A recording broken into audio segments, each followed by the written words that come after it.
What if the moon wasn't a moon, but something a little bit more terrifying? As I have been diving deeper into my world building project, I have come up with an idea for a cosmic creature, something I like to call He Who Orbits, or a moon dragon. I've been trying to think of ways to shift my universe into more of a cosmic dark fantasy, and I think this cosmic entity is the key to that. More on that later. These are the creatures that I have made so far. A giant kaiju-looking beast that swims the depths, a spider-like creature that likes to mimic its prey that it eats, and a spine leech that likes to, well, drink spinal fluid and blood. Now is the time to come up with a concept for this guy. First, we need to come up with an idea, and that starts with the concept.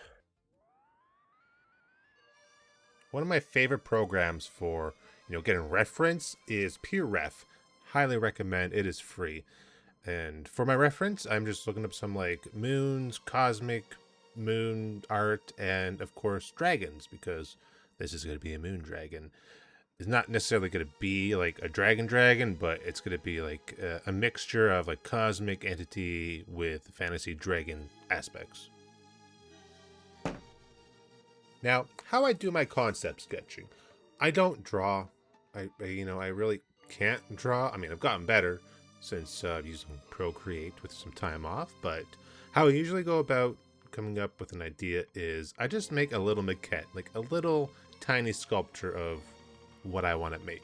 Sometimes I'll, use clay like I'm using here, which is Monster Clay Green, or sometimes, if I don't want to get my hands dirty, I'll honestly just hop into Nomad Sculpt, on the iPad and just try and rough out something really quick and, just see what comes out. That is faster, in my opinion, but there's just something a little bit more freeing when it comes to clay. It's just, I don't know, I just love it so much. My idea for this guy is that he's going to be kind of moon-shaped.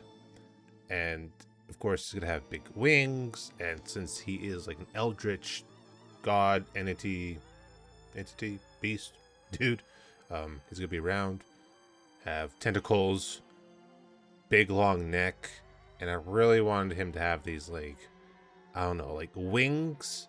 Maybe they're like filleted from his back and they kind of sprout out into wings. That was my initial thought. With the head, I wanted to be long, like a dragon's, and I decided to go with this like really weird looking jaw mouth. It doesn't look dragon, but I don't know, I liked it. And this is the clay sketch that I did. Just something really quick and dirty, but I like where it went. This is his head, big old long neck with a very interesting jaw shape, which I actually really like. It's got one eye there, but I'm thinking with the bigger version, we will add multiple eyes because this is like an eldritch god type creature, and eldritch beasts usually have more than one eye. Gave him wings here as well, and these big old long tentacles that help move him through space. I was debating on giving him some like arms and legs. I'm still kind of on a fence about that, but I do like him more as just this creature that lives in space. Took some liberties because it's a cosmic beast, not really like a dragon type, you see, but since we're going with the whole eldritch vibe here, I wanted to go more in that direction. So what we got, you got this big old neck with a really interesting jaw shape. And then it got one eye there, but I'm going to give him more eyes, I think, because, eldritch beasts, creatures, they usually have more than one eye.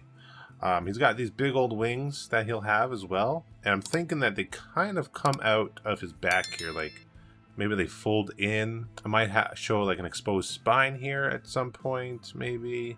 I left this area blank because I wasn't sure what I wanted to do with it yet. And when I work on the bigger sculpt of this, I'll know what to do. But you got the big wings here, not your traditional dragon type wings. It was kind of like a mixture of like, I guess, dragon and bat wings. I kind of want these to be like these wings that kind of maybe fold out of here, right?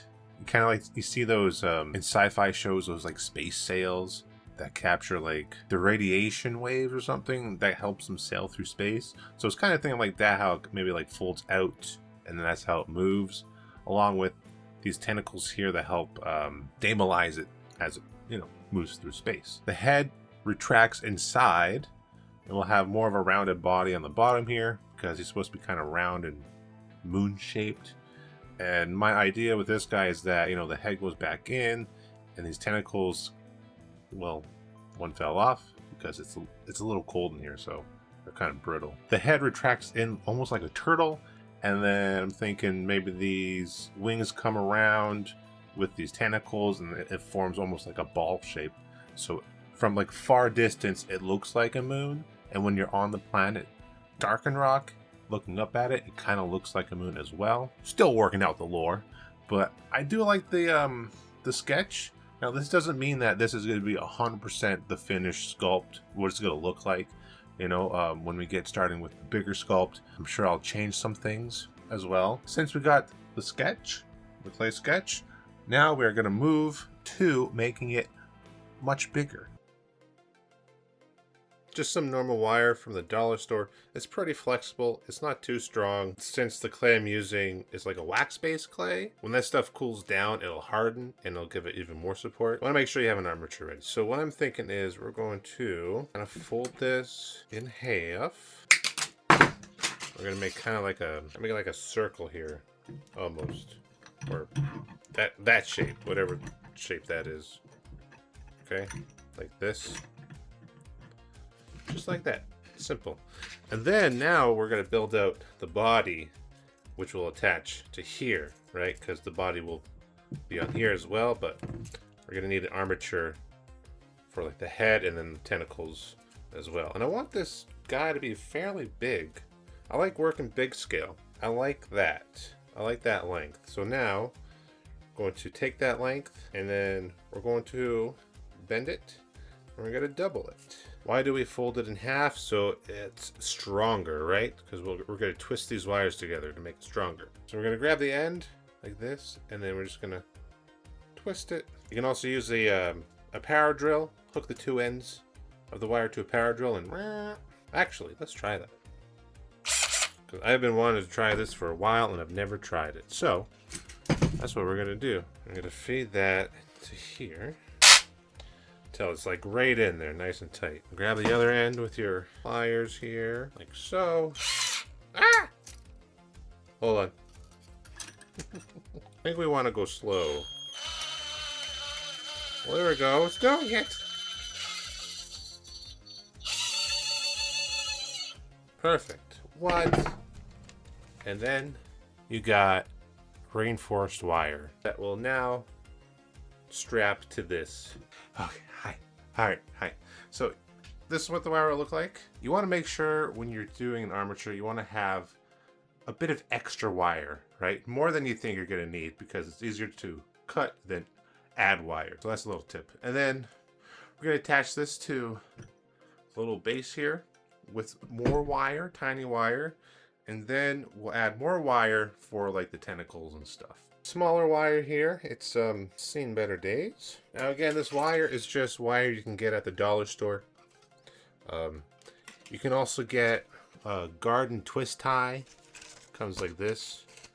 And it's just like, a twist tie kind of thing. And this works as well to wrap your armature or tie things to it. Now we just pretty much lash it to this this thing.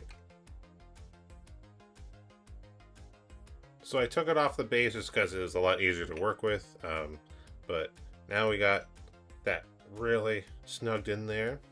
At any sharp points like this, you want to just take your pliers and squish them down, or else you're gonna, honestly, you'll probably cut yourself when you're sculpting. So I like to just squish them down so they're not sharp. We still have to add the little tentacles coming off. Another wire on the front here for the offshoot of the mouth. I'll have to do the wings as well. I think we'll use tinfoil for the wings. Wire and tinfoil, shocking, for the wings. Because if we just do it out of clay, they're just gonna fall apart, especially with the weight of the clay. I want the end of this to have a lot of tentacles coming off. Not just 4, like in the sketch. I think I want more, because I love me some tentacles. So right now I'm being dumb because I lashed one wire onto it when I should have just lashed all the wires on at once. So that's what we're going to do with the rest of them. So we can cut out similar size wires. 1, 2, 3. I feel like the more tentacles, the better. So 6. It's going to have 6. This is entering some hentai territory. Ooh.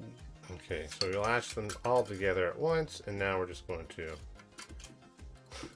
try and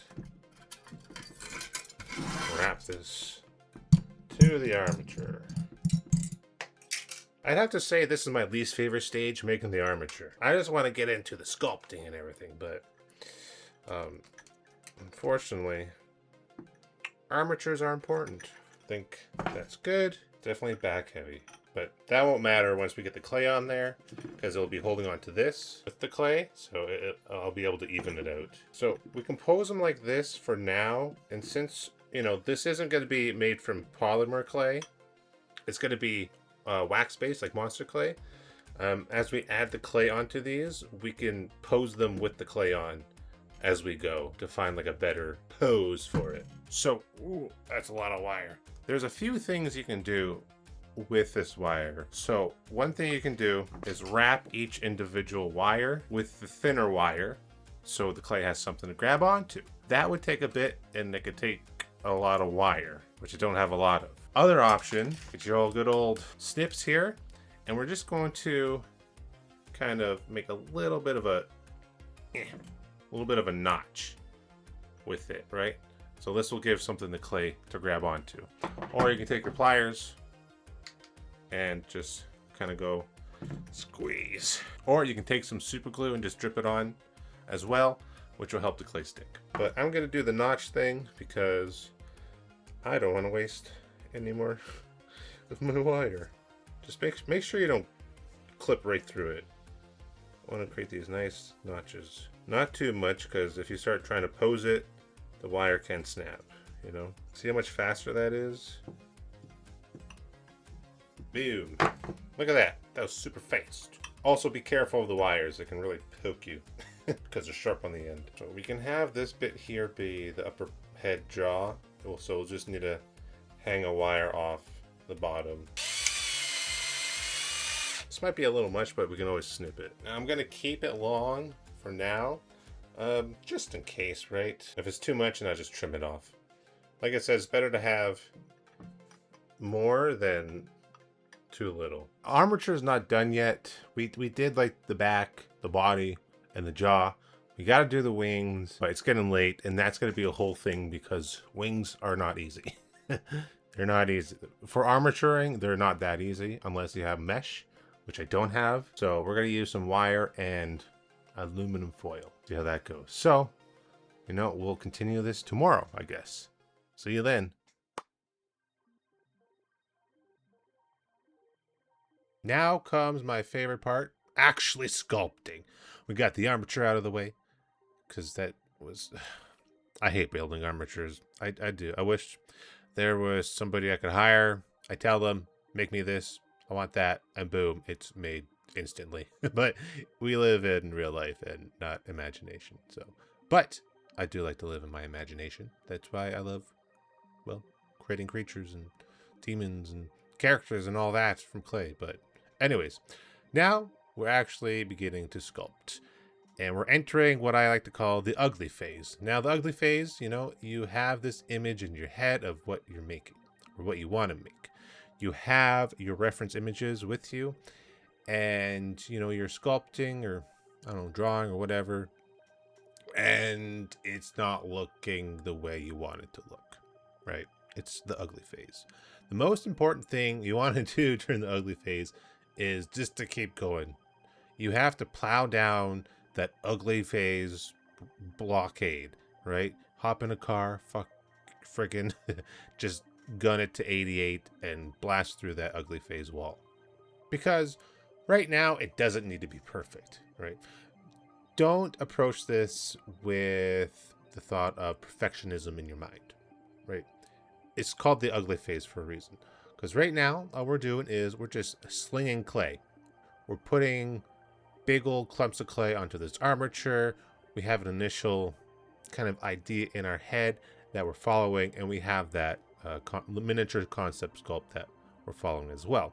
It really pays off to actually, be able to sketch something smaller so you can see it in, in 3D. You can turn it around and everything, as opposed to if you were to draw something, you'd only have that 2D reference. You won't know what, maybe the back looks like or the left side, depending on how you draw the creature or character that you're doing. But right now, it's all big shapes. We're just trying to get the initial clay on to the armature. Right now, I'm just trying to build up this big bulky body because the main body is going to be the thickest and biggest part of this creature, and it's going to use the most clay. Now, I'm not using any tinfoil to bulk this guy up. You'll see like a lot of artists, sculptors, they'll use tinfoil to block out a lot of the armature. Try and build a silhouette with the tinfoil. Now, there's nothing wrong with that, okay? For me, when I'm using oil-based clay or wax-based clay, not polymer clay, I don't like to use tinfoil. I just like to go 100% clay. Now, if this was like polymer clay and we were going to bake it, I would definitely build an armature first, like a wire armature, and then I would reinforce it and bulk it up with tinfoil. Why do you do that with polymer clay? Well, to keep it lightweight, because if it gets too heavy and you bake it, the polymer clay can actually crack, and then you could lose your sculpture, or it could shatter or explode. Well, on rare occasions, I've heard it can explode in the oven, so that's also another reason to use tinfoil. But for this guy, wax-based clay, monster clay, or is it oil-based? I can't remember. I don't think it matters. But if you were to throw this guy into the oven to try and bake him, he would melt, right? This clay is really good just for like concepting.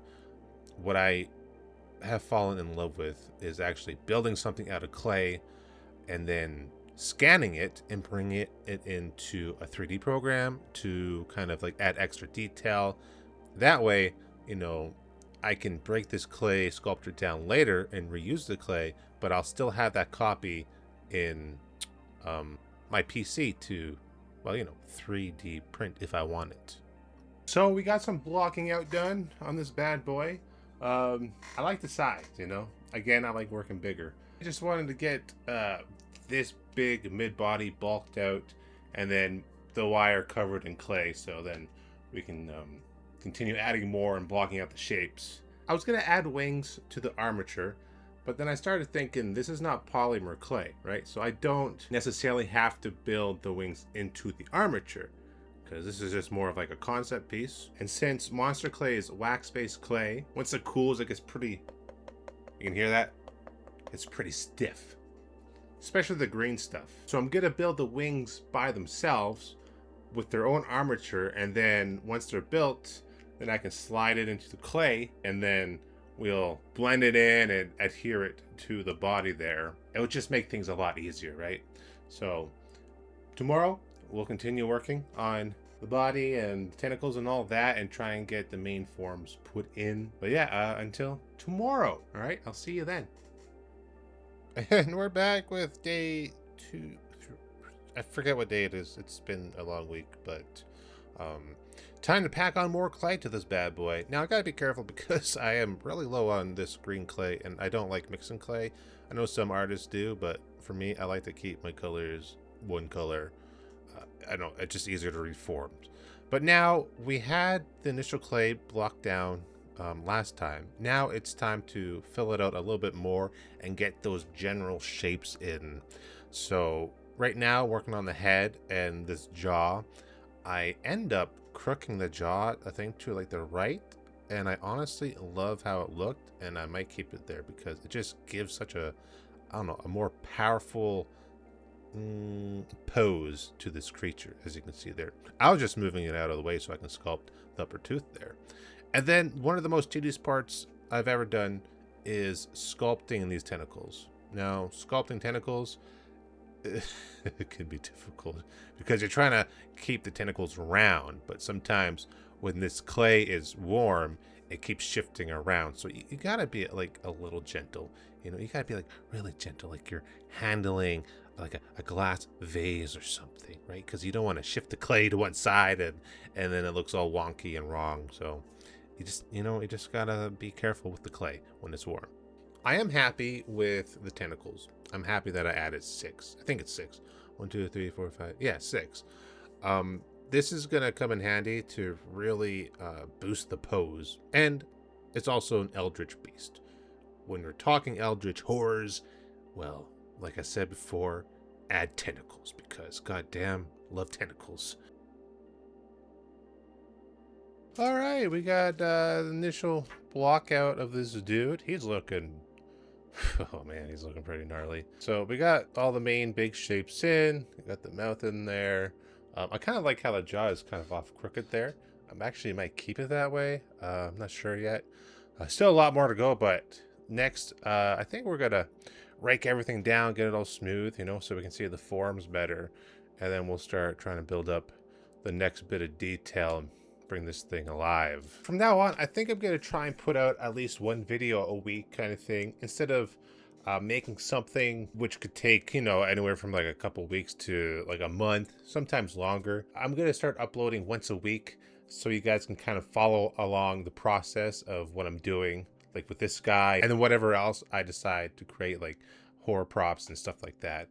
So it'll be once a week kind of thing to follow the journey of making art, trying to get better at sculpting, and maybe some other things that I've always wanted to try. Because as an artist, I'm always wanting to try different mediums and stuff like that. Like right now, I'm really into Procreate and using the charcoal brushes, making some really, I don't know, interesting things. And I just wanted to see if I could, you know, approach it kind of like sculpting.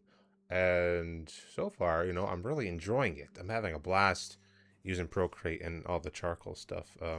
Haven't had too much time to sit down and actually sculpt just because of some family stuff that's been going on, still dealing with, but it has gotten better. So I think I'll have some more freedom, some more time to start sculpting again. Got this piece that I'm working on, and I have something else that I'm working on for Patreon, which is, I haven't launched it yet, but when I do, I'll let you guys know. It is a pretty big 3D print project that I am working on.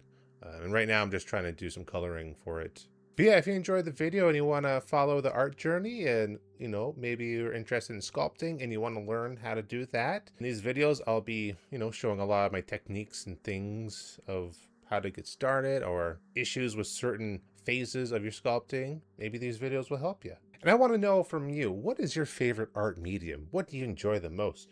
Do you enjoy sculpting, drawing, foam carving, nails? You know, that I've seen some crazy nails and some things those people can do. It's crazy stuff. Really cool. But let me know, what's your favorite art medium? And as always, I'll see you guys in the next video.